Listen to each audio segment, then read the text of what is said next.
What could be so evil that God decided to flood the entire planet?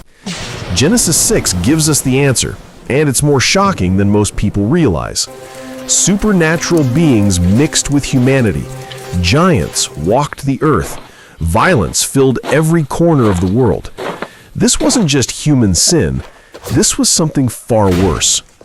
The events of Genesis 6 set the stage for spiritual warfare that continues today. When human beings began to increase in number on the earth, the sons of God saw that the daughters of humans were beautiful, and they married any of them they chose. Those 4 words, sons of God, unlock the mystery. In Job, this exact phrase describes angels. One day, the angels came to present themselves before the Lord. When God asks Job, "Where were you when I laid the earth's foundation, when all the sons of God shouted for joy?" He's clearly talking about angelic beings at creation. So Genesis 6 describes something unnatural. Spiritual beings crossing a boundary God never intended. They didn't just admire human women, they married them and had children. Angels abandoned their place in heaven and violated God's created order. Here's what makes this even more disturbing. These weren't random angels making mistakes. This was organized rebellion. The text says they took any of them they chose, meaning this was widespread and deliberate. Multiple angels participated. Multiple women were taken. This wasn't an accident or isolated incident. The Hebrew word for took implies forceful action. These weren't consensual relationships between equals. Powerful spiritual beings were imposing themselves on human women who had no way to resist. This wasn't a small sin. This was cosmic rebellion that would nearly destroy humanity. Genesis 6:4 tells us the result. The Nephilim were on the earth in those days, and also afterward, when the sons of God went to the daughters of humans and had children by them. They were the heroes of old, men of renown. The Nephilim. This Hebrew word means fallen ones. These weren't normal children. They were hybrid beings with supernatural strength who became famous and powerful. But here's what the text doesn't say. It doesn't call them good. The word heroes in ancient Hebrew doesn't mean superheroes saving people. It means mighty warriors, powerful fighters, men who dominated through strength and violence. They were men of renown. Everyone knew their names, but not because they were helping people. Their fame came from their power, their ability to dominate, their supernatural strength that no normal human could match. Think about what was happening. These beings had abilities beyond human limits. They had knowledge from their angelic fathers. They had strength that made them unbeatable in battle. And they used all of it to spread their influence and control. The phrase, "and also afterward," is crucial. The Nephilim didn't just exist before the flood. They came back after it. We see this when Israelites later encountered giants in the Promised Land. These beings represented corruption of humanity itself. The mixing of angelic and human nature created something God never intended. This was a deliberate attack on creation, spreading fast across the earth. Genesis 6:5 confirms it. The Lord saw that every inclination of the thoughts of the human heart was only evil all the time. This wasn't normal human sin. The presence of Nephilim and fallen angels had poisoned society completely. Violence filled the earth. God regretted making humanity. The timeline matters. First came forbidden unions. Then came Nephilim. Then came total wickedness. The fallen angels weren't just sinning, they were corrupting all of humanity. Genesis 6:11 confirms it. The earth was corrupt in God's sight and full of violence. Like spoiled food, humanity had rotted beyond saving. Watch until the end because we're about to discover why God chose Noah and how this connects to prophecy about the end times. In all this corruption, one man was different. Noah found favor in the eyes of the Lord. Genesis 6:9 says Noah was perfect in his generations. The Hebrew word tamim means complete, whole, or undefiled.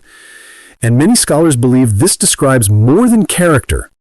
It describes his bloodline.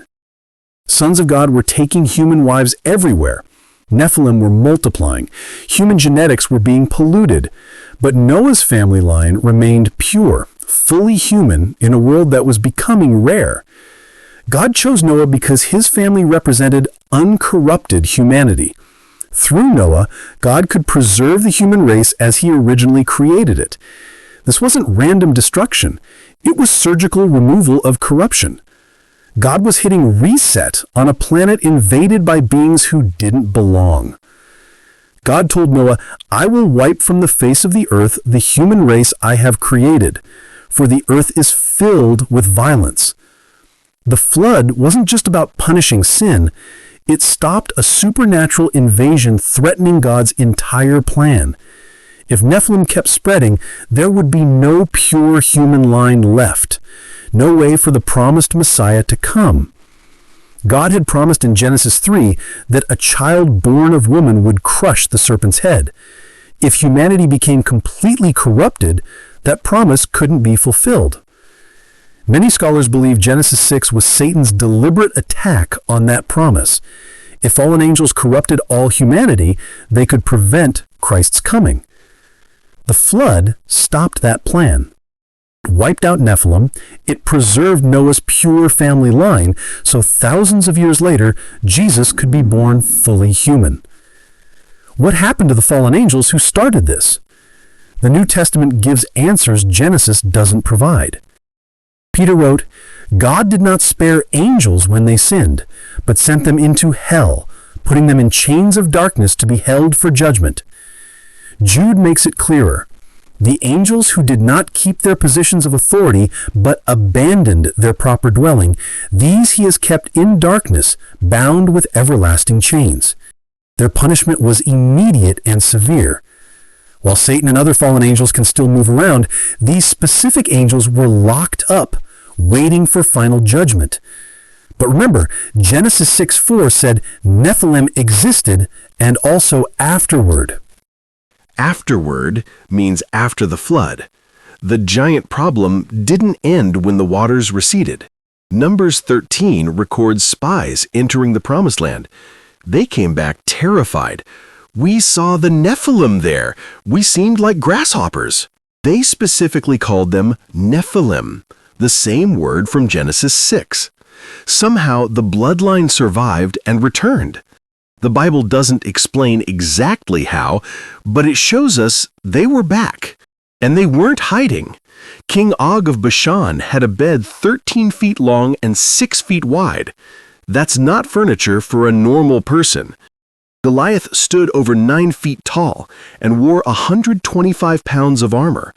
David's men fought a giant with 6 fingers on each hand and 6 toes on each foot, 24 digits total. But here's what most people miss. These giants weren't scattered individuals. They had formed kingdoms. They controlled cities. They had armies. The Anakim controlled the hill country. The Rephaim had entire territories named after them. God commanded Israel to destroy them completely. Not just defeat them in battle, destroy them utterly. Every man, woman, and child in certain cities had to be removed. This sounds harsh until you understand what was at stake. This wasn't genocide of normal people.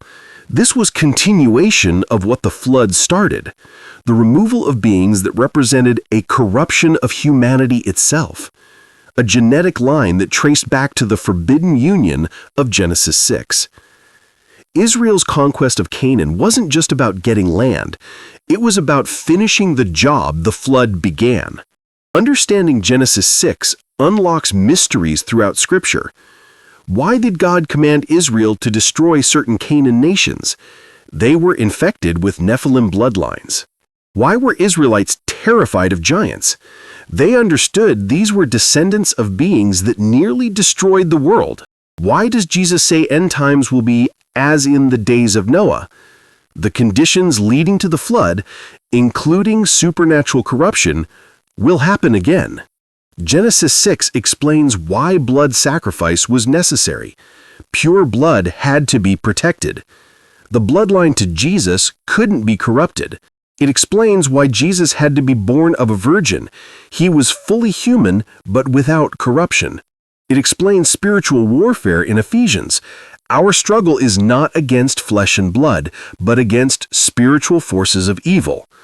This war has been going on since Genesis 6.